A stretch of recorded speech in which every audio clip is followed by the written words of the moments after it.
Vamos abrir o texto sagrado? Gênesis capítulo de número 43.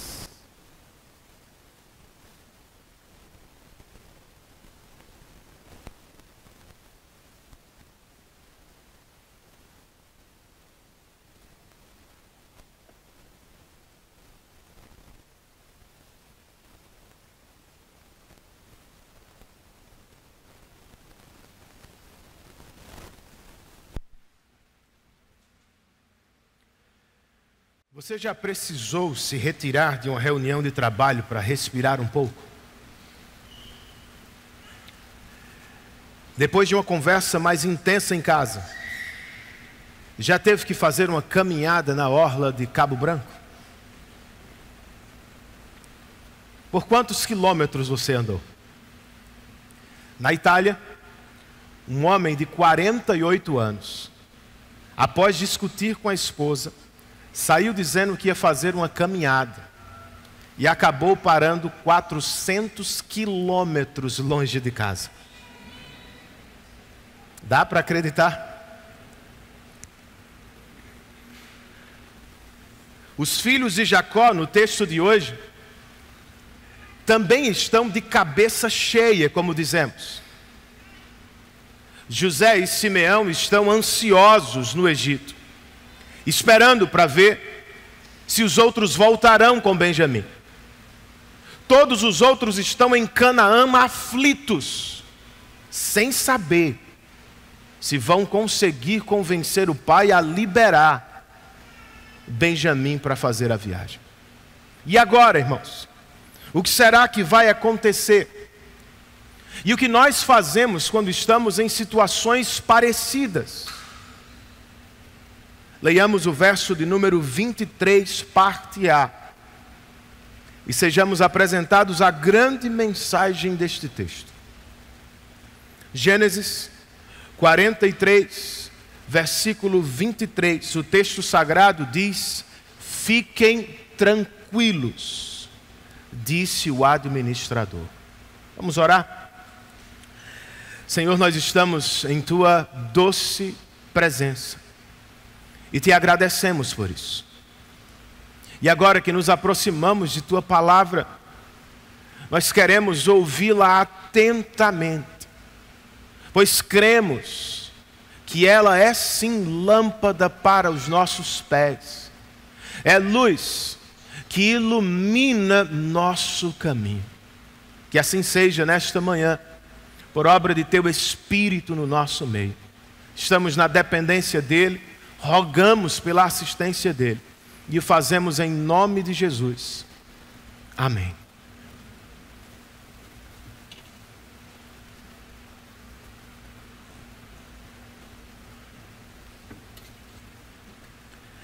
Se quer compreender a mensagem de uma narrativa bíblica, como eu disse no último domingo, você precisa perceber suas partes principais, bem como o elo que liga todas elas. Outra coisa que pode ajudar é notar as palavras que mais se repetem, as chamadas palavras-chave. No caso do nosso texto, a palavra-chave é paz, shalom no hebraico. O administrador de José, no verso que acabamos de ler, é o primeiro a fazer uso dela. Em seguida, em um diálogo entre José e seus irmãos, shalom vai aparecer mais 3 vezes.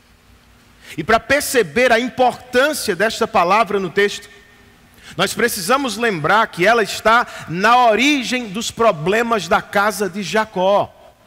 Lá no capítulo 37, o texto nos diz que os irmãos de José não conseguiam lhe desejar shalom. E foi por causa da shalom deles que Jacó enviou José aos campos de Siquém para ver como estavam. Naquele fatídico dia, a paz, a shalom daquela família foi destroçada, irmãos. e parecia não ter mais esperança de ser restaurada. Mas só parecia. Pois, como temos ouvido desde a semana passada, o Senhor está envolvido com a obra de promover a reconciliação de seu povo. E é por isso que todos nós podemos ficar tranquilos. Sim, se estamos no Senhor, apesar das circunstâncias, nós podemos estar em paz. Você crê nisso?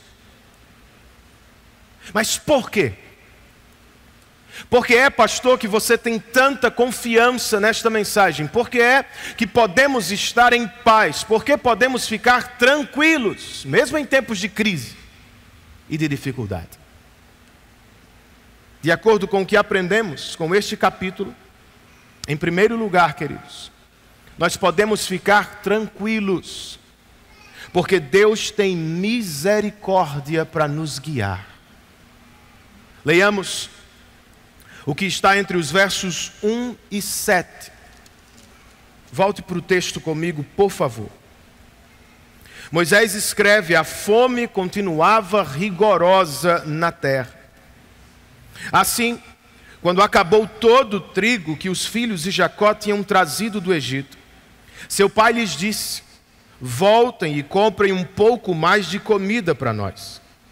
Mas Judá lhe disse: o homem nos advertiu severamente: não voltem à minha presença, a não ser que tragam o seu irmão.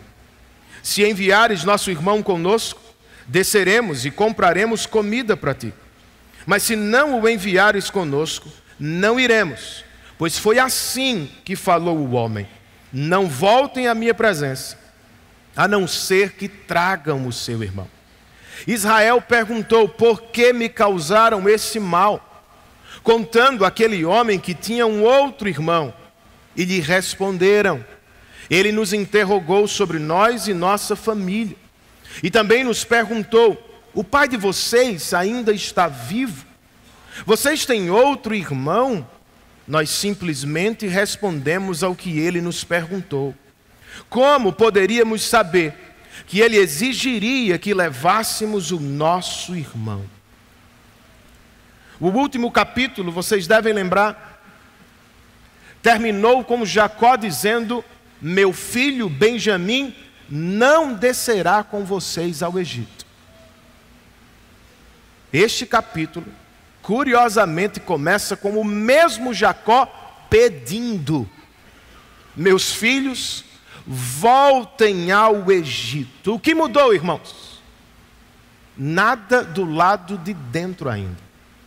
Porém, do lado de fora, como lemos, a fome se tornava cada vez mais severa.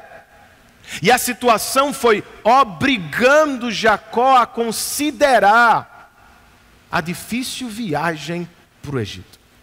Só que surgiu um impasse, vocês viram.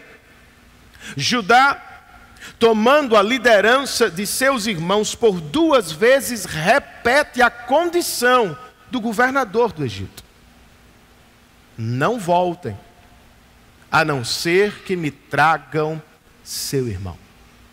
É claro que Judá está falando de Benjamim. E segundo ele mesmo explica a seu pai, a culpa não foi dele ou de seus irmãos. Ou seja, eles não entregaram a família. Eles só responderam às perguntas do governador do Egito. E antes que você pense que Judá está mentindo, ouça o que ele mesmo disse a José, no capítulo 44. Meu senhor perguntou a estes seus servos se ainda tínhamos pai e algum outro irmão. Então, Judá não está mentindo para o pai. Está apenas dizendo o que ouviu do próprio governador do Egito, certo? Ele vai conseguir convencer o pai a liberar Benjamim? Verso 8, irmãos, ao verso de número 14. O texto registra: então disse Judá a Israel, seu pai: deixa o jovem ir comigo e partiremos imediatamente, a fim de que nós e nossas crianças sobrevivamos e não venhamos a morrer. Eu me comprometo pessoalmente pela segurança dele. Podes me considerar responsável por ele. Se eu não o trouxer de volta e não o colocar bem aqui na tua presença, serei culpado diante de ti pelo resto da minha vida. Como se vê, se não tivéssemos demorado tanto, já teríamos ido e voltado 2 vezes. Então Israel, seu pai, lhes disse melhor: se tem que ser assim, que seja. Coloquem alguns dos melhores produtos da nossa terra na bagagem e levem-nos como presente ao tal homem um pouco de bálsamo, um pouco de mel, algumas especiarias e mirra, algumas nozes de pistache e amêndoas. Levem prata em dobro e devolvam a prata que foi colocada de volta na boca da bagagem de vocês. Talvez isso tenha acontecido por engano. Peguem também o seu irmão e voltem àquele homem. Que o Deus Todo-Poderoso lhes conceda misericórdia diante daquele homem, para que ele permita que o seu outro irmão e Benjamim voltem com vocês. Quanto a mim, se ficar sem filhos ficarei. Agora sim, irmãos. Agora nós podemos dizer que há algo acontecendo no interior dos 2 homens. Judá, que nos capítulos 37 e 38, fez planos pensando apenas em sua própria satisfação. Aqui faz planos para salvar a família. E tem um detalhe: se o plano dele falhar, o plano terá lhe custado praticamente tudo. E é aqui que parece que encontramos a diferença entre ele e seu irmão Rúben, o primogênito. No último capítulo, vocês devem se recordar, Rúben empenhou seus 2 filhos. Pai, por favor, me deixe levar Benjamim. Se eu não o trouxer de volta, mate os meus filhos. Diferentemente de Rúben, Judá aposta a própria vida.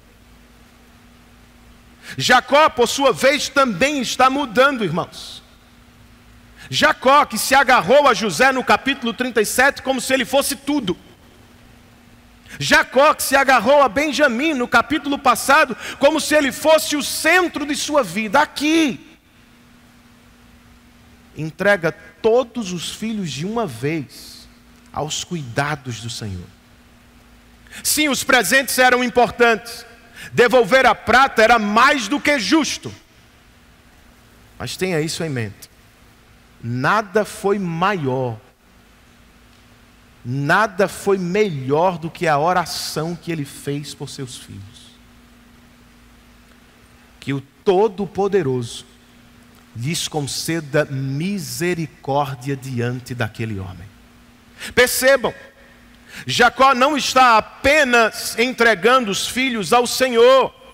Depois de muita luta, ele também está se rendendo diante da vontade soberana de Deus. Não é o que deveríamos fazer também, queridos? E nós podemos fazer. Sim, nós podemos ficar tranquilos, seja qual for a situação deste mundo. Por quê? Porque Deus tem uma aliança conosco. Ao orar por seus filhos, Jacó chamou o Senhor de Todo-Poderoso. No hebraico, El Shaddai. E se você não se lembra, El Shaddai é o título que o próprio Deus empregou na ocasião da aliança que fez com Abraão. Abraão, eu sei que você é idoso, eu sei que sua mulher é estéril, mas saiba, eu sou o Todo-Poderoso, fique tranquilo, eu te darei muitos filhos. Parece que Jacó está se lembrando de Deus. E o Deus de Jacó não é apenas o Todo-Poderoso. Segundo a sua oração, este Todo-Poderoso tem misericórdia de seu povo. Seu povo não merece. Os filhos de Jacó não são os melhores filhos do mundo, nós sabemos. Mas por pura misericórdia, Deus pode lhes conceder graça diante do governador do Egito. É no que temos que crer, queridos. Se estamos enfrentando alguma crise, nós não precisamos nos entregar ao desespero. Entenda isso, nosso Deus não foi pego de surpresa. Ele não está agora tentando ver o que fazer para resolver nossa crise. Não. Nosso Deus é soberano. Ele é o Todo-Poderoso que decreta crises. E Ele é o Todo-Poderoso que por misericórdia nos salva no meio da crise. Muitos crentes se entristeceram com a mudança do governo. E eu posso compreender. Mas alguns chegaram a se mudar de país. Não dá mais para viver no país. Outros não voltaram mais para a igreja. Que pena. Vocês não acham? Para aqueles que acreditam em fraude no processo e por isso se decepcionaram com os poderosos do Brasil, e para aqueles que acreditam que o pleito foi justo e por isso estão tristes com os eleitores do Brasil, a resposta desse texto é a mesma. Irmãozinho, Deus continua soberano. Se você acha que já entramos em crise, se você acha que vamos entrar em uma severa crise, fique tranquilo. Deus decreta crise. Ele mandou crise a Canaã. Por que não poderia fazer o mesmo conosco? Contudo, que ninguém esqueça, por misericórdia, e porque é todo poderoso, Deus não somente pode dobrar o coração dos reis da terra, Ele pode até usá-los para nos abençoar no meio da crise. Foi o que disse o sábio Salomão. Às vezes nos esquecemos disso, e por isso ficamos muito mais apreensivos do que deveríamos. Salomão escreveu: o coração do rei é como um rio controlado pelo Senhor.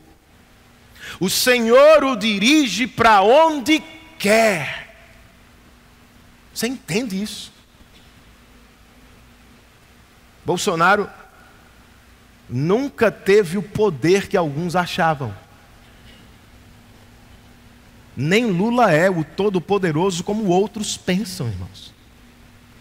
Só existe um todo-poderoso. E Ele é o Deus que fez aliança conosco. Por pura misericórdia. Ou seja, porque nos ama livremente e muitíssimo. O Senhor vai agir sempre para nos socorrer em tempos de crise. Agora, você precisa entender isso. Às vezes Ele vai agir para nos livrar da crise. Em outros momentos Ele vai agir na crise para nos livrar de nós mesmos. Judá, que propôs a venda de José e que pecou contra a própria nora, irmãos, está aqui agora empenhando a vida para salvar a família.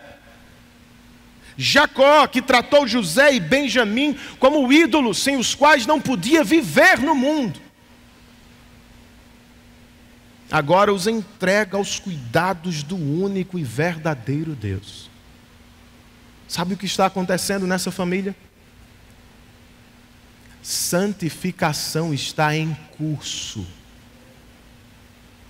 E a pergunta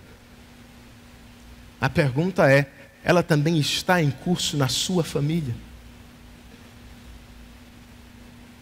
Uma boa maneira de descobrir, queridos, é procurar pela ruína dos nossos ídolos.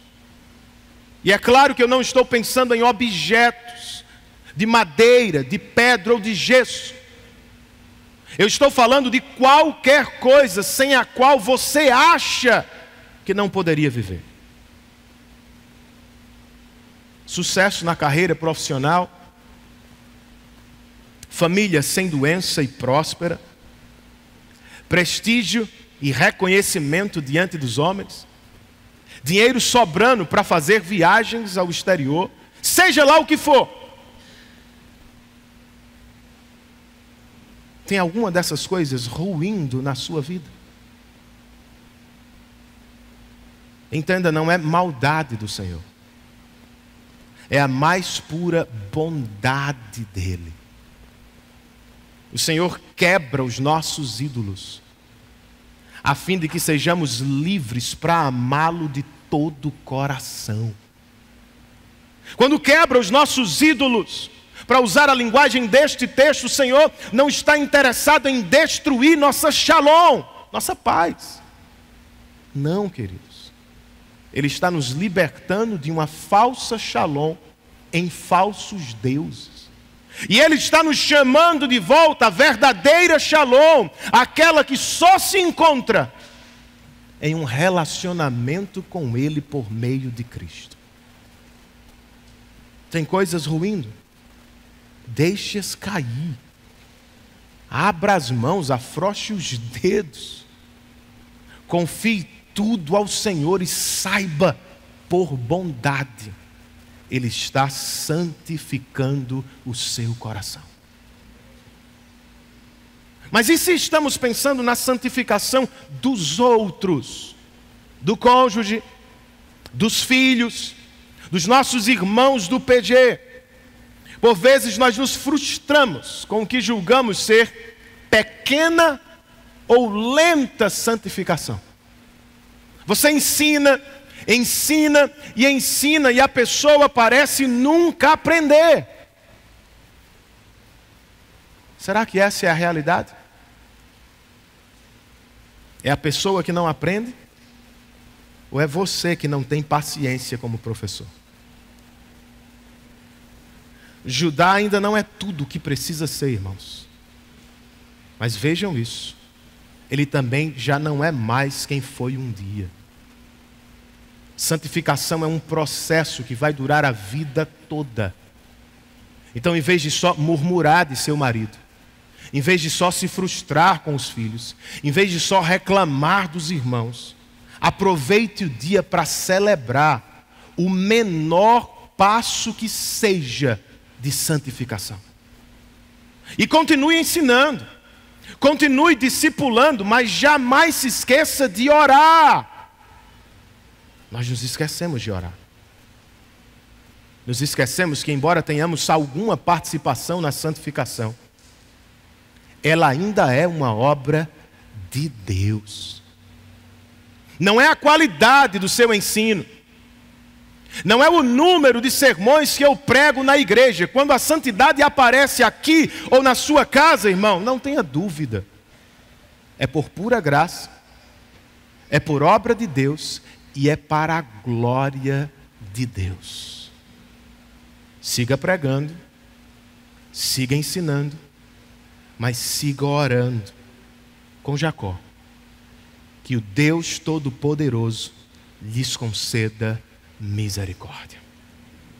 É por isso que podemos ficar tranquilos. Deus tem misericórdia para nos guiar. Uma segunda resposta do texto: nós podemos ficar tranquilos na vida, porque Deus tem provisão para nos sustentar. Diga amém por isso, irmão. Ô povo, frio às vezes, né? Versos 15, 16 e 17.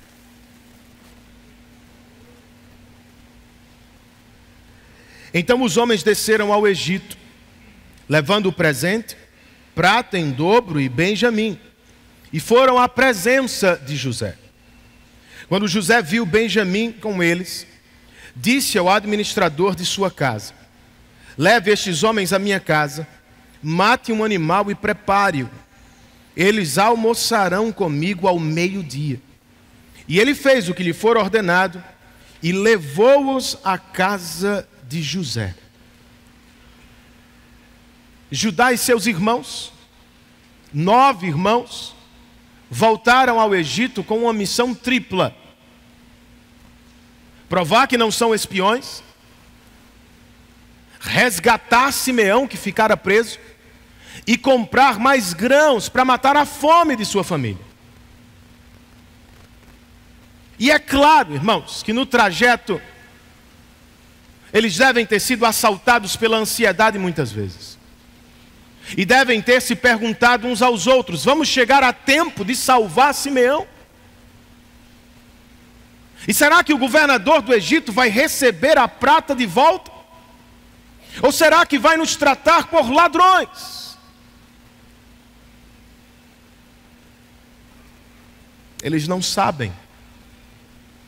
Mas enquanto são consumidos pela ansiedade, José está lhes preparando um banquete. E você esperaria que tivessem gostado da ideia. Mas não é o que vemos no texto. Entre os versos 18 e 22, nós lemos que os irmãos dele ficaram com medo quando foram levados à casa de José. E pensaram: trouxeram-nos aqui por causa da prata que foi devolvida às nossas bagagens na primeira vez. Ele quer atacar-nos, subjugar-nos, tornar-nos escravos e tomar de nós os nossos jumentos. Por isso dirigiram-se ao administrador da casa de José e lhe disseram à entrada da casa: ouça, Senhor, a primeira vez que viemos aqui foi realmente para comprar comida. Mas no lugar em que paramos para pernoitar, abrimos nossas bagagens e cada um de nós encontrou a prata que tinha trazido, na quantia exata. Por isso a trouxemos de volta conosco, além de mais prata para comprar comida. Não sabemos quem pôs a prata em nossa bagagem. Com o convite do administrador de José, a ansiedade da chegada deu lugar ao medo do encontro com o governador. E o medo destes homens provavelmente nascia de sua culpa passada. Primeiro eles falaram da prata que encontraram nas bagagens. E logo depois eles conjecturaram sobre a intenção do governador do Egito. Ele quer nos atacar, nos subjugar, nos tornar escravos e tomar os nossos jumentos. A última parte não faz o menor sentido. Por que é que o governador do Egito vai se preocupar com alguns poucos jumentos? A primeira, porém, se eles estavam se lembrando do episódio de José, fazia completo sentido. Mais cedo, no capítulo 42, eles confessaram: somos culpados pelo que fizemos com José. E por causa da culpa, agora eles estão pensando: chegou a hora do troco. O governador do Egito vai fazer conosco o que fizemos com nosso irmão. Então, com medo e carregados de culpa, eles se apressam para explicar a situação ao chefe de José, ainda antes de entrar na casa do governador. Nós achamos prata, nós trouxemos prata, nós não sabemos quem colocou a prata em nossas bagagens. E agora? Qual será a resposta dele? Eu tenho para mim que outra vez eles estavam esperando o pior. Mas por graça de Deus, eles foram surpreendidos com algo que nem sequer entenderam. Verso de número 23 ao verso de número 25. Fiquem tranquilos, disse o administrador. Não tenham medo.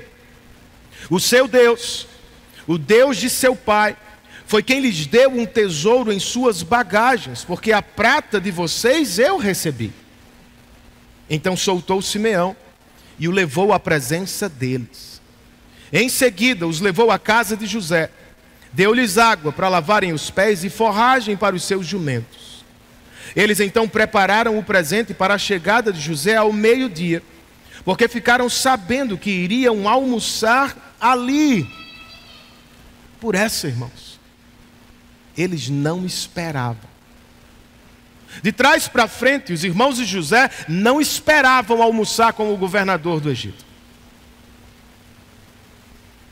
Também não esperavam reencontrar Simeão tão rapidamente. E certamente eles não esperavam, mais do que qualquer coisa, ouvir um egípcio falando bem do Deus de Israel. Ouçam vocês, fiquem tranquilos e não tenham medo. Por quê? O seu Deus, o Deus do seu pai, foi quem lhes deu um tesouro na bagagem. Será que eles entenderam aquela mini pregação?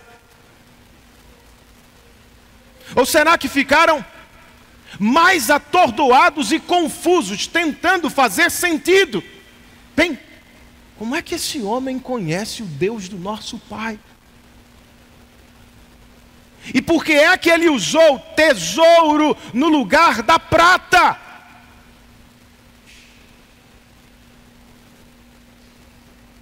Seja como for, de tão ansiosos, de tão culpados, de tão amedrontados que estavam, nenhum deles percebeu a mão invisível de Deus. Não é o que acontece com você também? Acontece comigo. Às vezes, por causa da ansiedade pecaminosa que domina o meu coração, eu tremo e fico nervoso diante dos desafios da vida. Será que eu vou lembrar do que estudei na prova? Ele e ela vai gostar mesmo de mim? Pastor, se eu casar, eu vou dar conta mesmo de sustentar minha família? Quando não é a ansiedade, é a culpa por pecados não confessados e não resolvidos. Por causa da culpa, irmãos, por vezes nós nos tornamos assustados e desconfiados, suspeitamos de tudo e de todos. Por que é que está todo mundo olhando para mim na igreja? Será que ele descobriu? Será que ela já sabe? E o pior de tudo, às vezes pensamos assim: será que o que eu estou vivendo agora é o pagamento pelo que eu fiz ontem?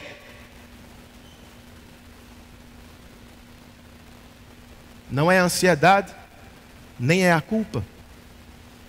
Sua luta pode ser o medo. Medo pecaminoso. O medo que tomou o coração destes homens e que os tornou cegos para a mão de Deus. Quem foi que colocou o tesouro na nossa bagagem? O medo é filho da incredulidade, irmãos. Nos cega momentaneamente para a providência de Deus. Quem fez? Quem foi? Será que vamos morrer? Por que sair de casa? Meu Deus, a situação é caótica. Você se enxerga em algum desses exemplos? Então, como é que se acalma uma alma culpada? Um coração amedrontado, uma mente ansiosa. Os pecados são diferentes.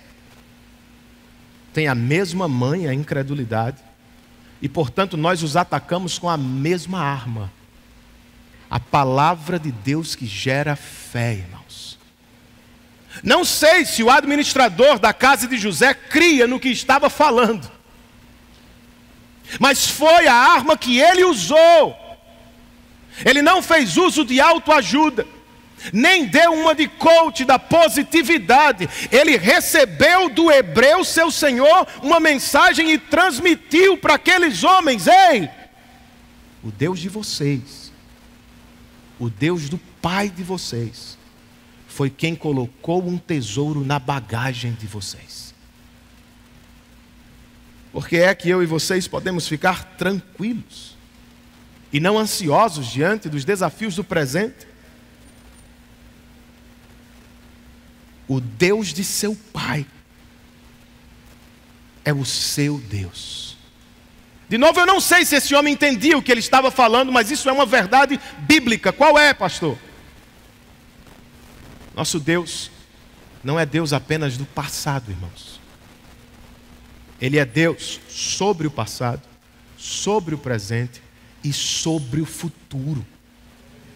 Ele não é só Deus de Jacó. Ele também é Deus dos filhos de Jacó. Os tempos mudam, poderosos se levantam e poderosos caem. Os problemas se agigantam diante de você, mas não duvide. Deus é inabalável. Não muda. Será sempre o que sempre foi, para a glória de seu nome e para a alegria de seu povo. Porque é que eu e vocês não devemos ceder, queridos, ao medo do futuro. O seu Deus foi quem lhes deu tesouro na bagagem. De novo, não tenho a mínima ideia se esse egípcio era um crente ou não. Para ser sincero, ele sabe exatamente o que aconteceu. Talvez tenha sido ele mesmo que colocou o tesouro na bagagem dos irmãos de José. Então o que é que ele quer dizer como o Deus de vocês colocou o tesouro na bagagem? Seja qual for o meio, é um milagre direto ou é uma agência da providência de Deus, seja qual for, o Deus de vocês cuida de seu povo. Sempre cuidou, irmãos. Ele não vai falhar agora. E Ele não cuida de seu povo só em Canaã, só nas condições mais perfeitas e tranquilas da vida. Ele cuida de seu povo também no Egito. Fiquemos tranquilos.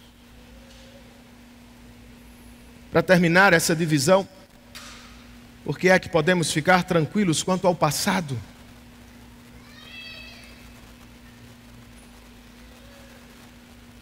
Como é que podemos lidar com a culpa que tantas vezes nos assedia? Lembre de uma coisa que a gente disse semana passada: todo mundo aqui é pecador. Todo mundo aqui tem um passado pecaminoso. Logo, você não tem ninguém aqui superior, tampouco inferior a você. Estamos todos no mesmo barco. E se confessamos nossos pecados a Deus, e se os abandonamos ao pé da cruz de Cristo, querido, nós estamos seguros. Foi Paulo quem disse isso. Para aqueles que estão em Cristo, Romanos 8:1, já não há mais condenação. Pastor, não são as pessoas que me culpam, não são as pessoas que me condenam, por vezes são meus pensamentos, talvez seja até o diabo, é verdade. Pregue para ele. Ele não vai se converter, não. Mas ele vai fugir de você. Diabo, eu sou pior do que você pensa. Mas Deus fez algo por mim que você não pode tirar. O Deus que fez aliança com esse Jacó, tão difícil, também fez aliança comigo. Ele a estabeleceu ao preço do sangue de seu Filho, por causa da justiça de Cristo. Eu estou agora, e eu estarei para sempre seguro nas mãos do meu Deus. Creia nisso, irmão. Por outro lado, entenda, embora tenhamos que colher consequências, é bom que se diga isso. Embora tenhamos que colher consequências por nossas escolhas erradas, por nossos pecados, Deus não nos trata como merecemos. Como é que eu sei disso? Salmo 103, que temos cantado aqui, uma música feita pelos jovens. Davi diz: o Senhor é compassivo e misericordioso, muito paciente e cheio de amor. Não acusa sem cessar, nem fica ressentido para sempre. Ele não nos trata conforme os nossos pecados, nem nos retribui conforme nossas iniquidades. Pois como os céus se elevam acima da terra, assim é o seu grande amor por nós. E como o Oriente está longe do Ocidente, assim Ele afasta as nossas transgressões. Como um pai que tem compaixão de seus filhos, assim o Senhor tem compaixão dos que o temem. Diga glória a Deus por isso. Não dá para entender isso aqui, irmãos, sem se emocionar minimamente. Porque todo mundo aqui sabe, nós somos pecadores. E por vezes nós teremos que sofrer algumas duras consequências dos nossos pecados. Talvez você esteja sofrendo algumas agora. Nunca duvide da bondade do seu Deus. Não é porque Deus é mau. Não é porque Deus quer destruir a sua shalom. Não. Tudo que esse povo está vivendo aqui no que estamos lendo é justamente porque Deus quer restaurar a shalom desta família. Deus nos ama.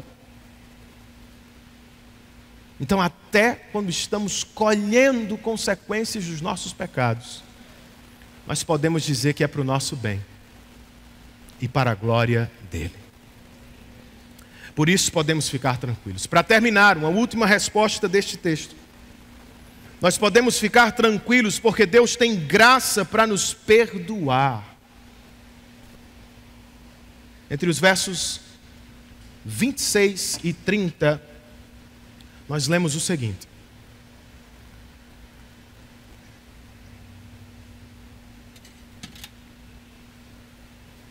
quando José chegou, eles o presentearam com o que tinha trazido e curvaram-se diante dele até o chão. Ele então lhes perguntou como passavam e disse em seguida: como vai o pai de vocês? O homem idoso de quem me falaram ainda está vivo? Eles responderam: teu servo, nosso pai, ainda vive e passa bem. E se curvaram para prestar-lhe honra. Olhando ao redor e vendo seu irmão Benjamim, filho de sua mãe, José perguntou: é este o irmão caçula de quem me falaram? E acrescentou: Deus lhe conceda graça, meu filho. Profundamente emocionado por causa de seu irmão, José apressou-se em sair à procura de um lugar para chorar. E entrando em seu quarto, chorou. Você consegue reconstruir essa cena aqui? Os irmãos de José devem ter ficado doidinhos do juízo, irmãos. Não estão entendendo nada. Para fazer justiça, eles fizeram certo aqui. Eles trataram uma autoridade como se deve tratar uma autoridade. Eles levaram presentes e eles honraram aquele superior. Só que o superior parece nem ter notado o presente que eles trouxeram. Mas não é porque ele não se interessava. É porque, estranhamente, o governador do Egito está mais interessado na Shalom deles. Como foi a viagem? Chegaram bem? E o pai de vocês, como é que ele está em casa? Eles estavam esperando o pior. Um tirano entrar em casa e, quem sabe, acusá-los de cima para baixo e tratá-los como nada. Mas aqui está o governador do Egito perguntando-lhes sobre a Shalom deles. E não se esqueça, José não é de ferro. Ele pergunta sobre o pai porque talvez esteja ansioso por reencontrá-lo. Será que vai dar tempo também? De tão felizes que estavam, os irmãos de José se curvaram uma segunda vez diante dele. Mas de novo, José parece nem notar. De repente, porém, os olhos de José param em Benjamim, irmãos.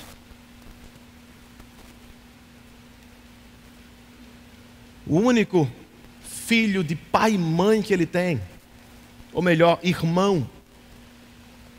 O único irmão que não estava lá no episódio da venda.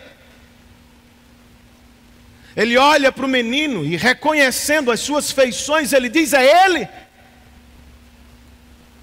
Meu filho, que a graça de Deus seja com você. E imediatamente, porque não conseguia se conter, ele procurou um lugar para chorar. A Bíblia nem sempre revela as emoções internas dos personagens de suas narrativas. Quando faz é por uma boa razão. É a segunda vez que Moisés fala de José chorando.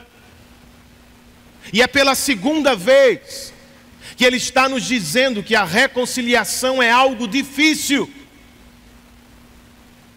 Envolve o sofrimento de quem pecou e precisa de perdão, mas envolve também o sofrimento de quem sofreu pecado e está lutando para perdoar. Ele não é de ferro.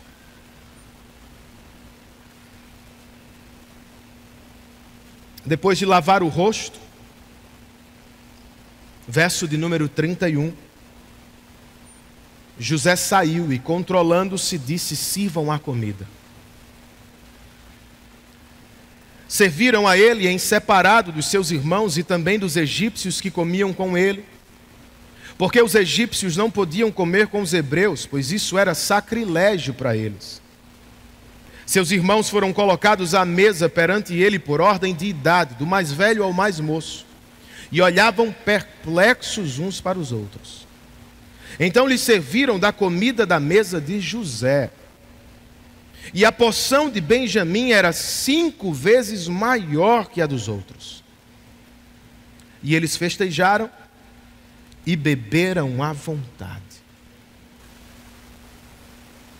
Todos estão juntos aqui, mas ainda não misturados, como diz o título do filme.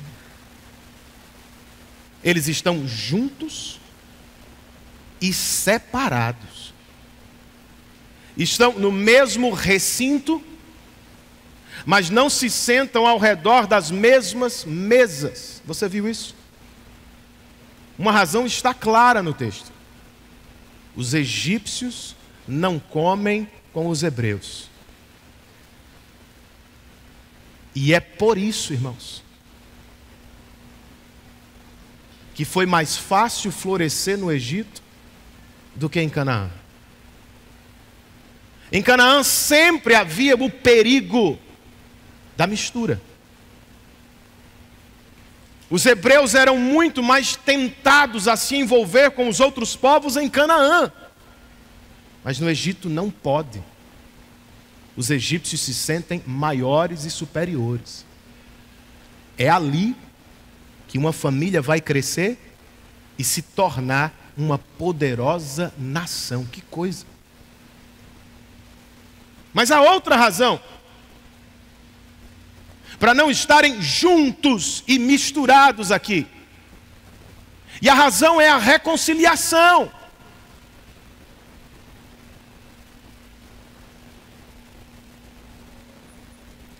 Eles ainda terão de esperar. Por enquanto vão estar na mesma sala, mas terão que se sentar ao redor de mesas diferentes. Mas tem algo aqui impressionante que está acontecendo e você não pode perder. O que é?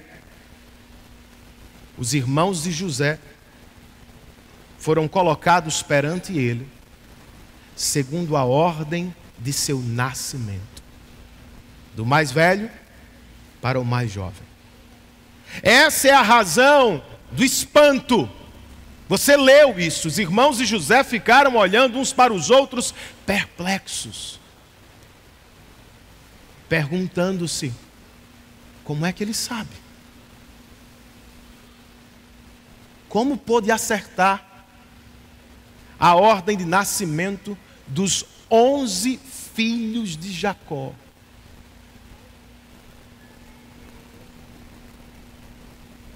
Imediatamente depois eles são servidos da mesa do governador. E como se não bastasse, irmãos, a porção de Benjamim é 5 vezes maior do que a dos outros. O que é que José está fazendo? Outra vez, José está testando os seus irmãos. Ele sabe como trataram o filho favorito de Jacó, 20 anos atrás. Agora ele quer saber como seus irmãos vão tratar o convidado favorito do governador do Egito. O próximo capítulo vai nos oferecer uma longa e maravilhosa resposta. Por agora, a resposta deste é curta, mas é igualmente maravilhosa. Qual é, pastor? O texto diz que eles festejaram e beberam à vontade. Qual é a melhor parte que o Senhor está sugerindo? A festa ou a bebida? Para ser sincero, as duas coisas aqui são louvadas e não criticadas. Só que em comparação com a glória de Deus, ou melhor, com a graça de Deus, elas são diminutas. A graça de Deus, irmãos, é a grande mensagem deste texto. Os irmãos de José, desta vez, não se incomodam com a porção dupla do filho de Raquel. E por que não? Porque preferem festejar e beber. Porque todos eles foram cobertos de graça. Ninguém merecia nada. E todos receberam muito mais do que precisavam. Você entende essa mensagem? Basicamente, esse parágrafo final trata de 2 pecados: amargura e inveja. José está lutando contra o primeiro, seus irmãos há décadas lutam contra o segundo. E eu e vocês lutamos contra os 2. Ora mais, ora menos. Como vencemos? Considere primeiro o pecado da amargura. A amargura é um desdobramento da ira. É uma ira não resolvida. Se a ira está mais relacionada a um evento no qual você explode, a amargura é direcionada à pessoa que pecou contra você naquele evento. Você simplesmente não consegue perdoar. Por mais que a pessoa tente, por mais que a pessoa lhe dê provas de arrependimento e de mudança, você sempre mede essa pessoa a partir dos pecados do passado e não das mudanças do presente. Essa é a luta de José. Seus irmãos confessaram no capítulo passado: somos culpados. Aqui eles cumpriram com o combinado, voltaram ao Egito com Benjamim. Ainda assim José está lutando contra a amargura de seu coração. E em parte, irmãos, é por isso que ele chora. Ele queria se abraçar com os irmãos e acabar com aquilo de uma vez, mas ele não consegue.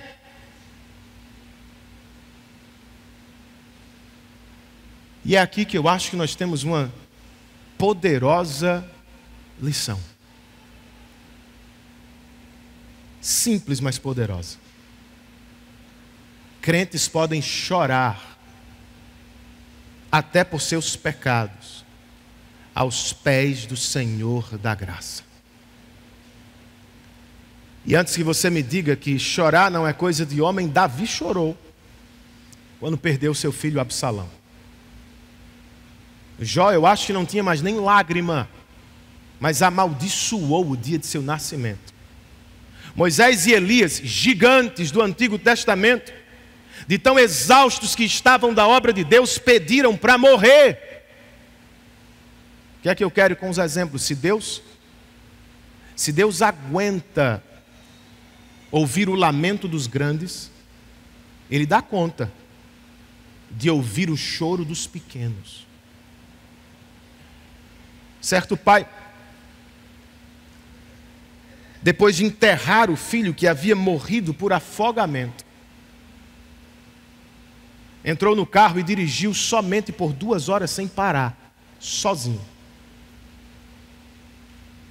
E enquanto dirigia, ele chorava, gritava, se enfurecia. E ele disse ter falado coisas para Deus das quais ele se envergonha. Jamais teria falado se não estivesse sozinho.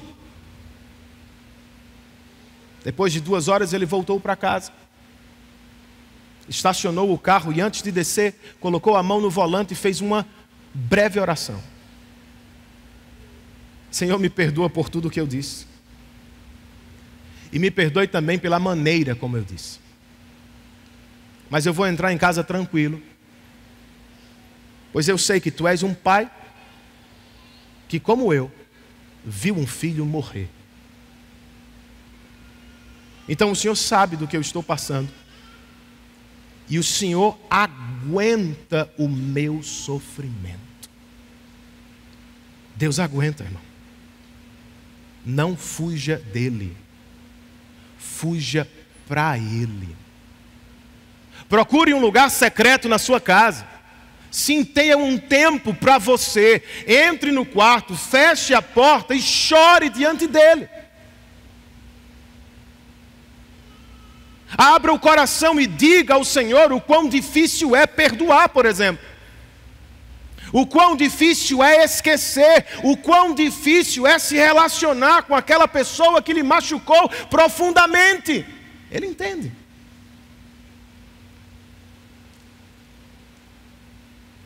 Peça o perdão desta pessoa, mas peça também o perdão de sua pessoa. Porque você se lembra que é um pecador também, né? Ataque a amargura com oração, mas ataque-a também com a graça do Evangelho.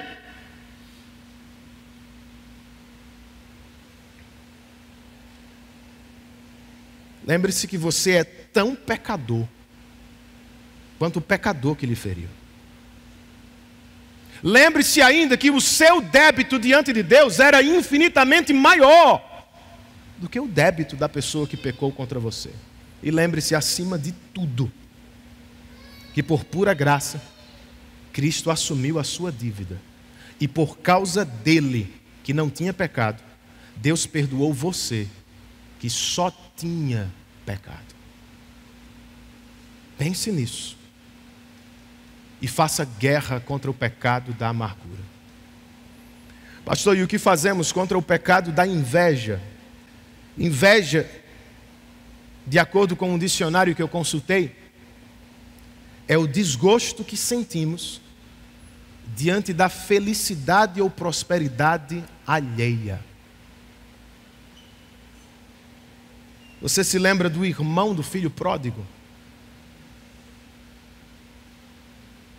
Quando ele viu que o pai estava preparando uma festa para o irmão que estava voltando, você se lembra do que ele disse? Todos esses anos, pai, eu tenho trabalhado para você e eu nunca desobedeci às tuas ordens. Mas tu nunca me deste um cabrito para eu festejar. Irmão, se formos sinceros, é exatamente assim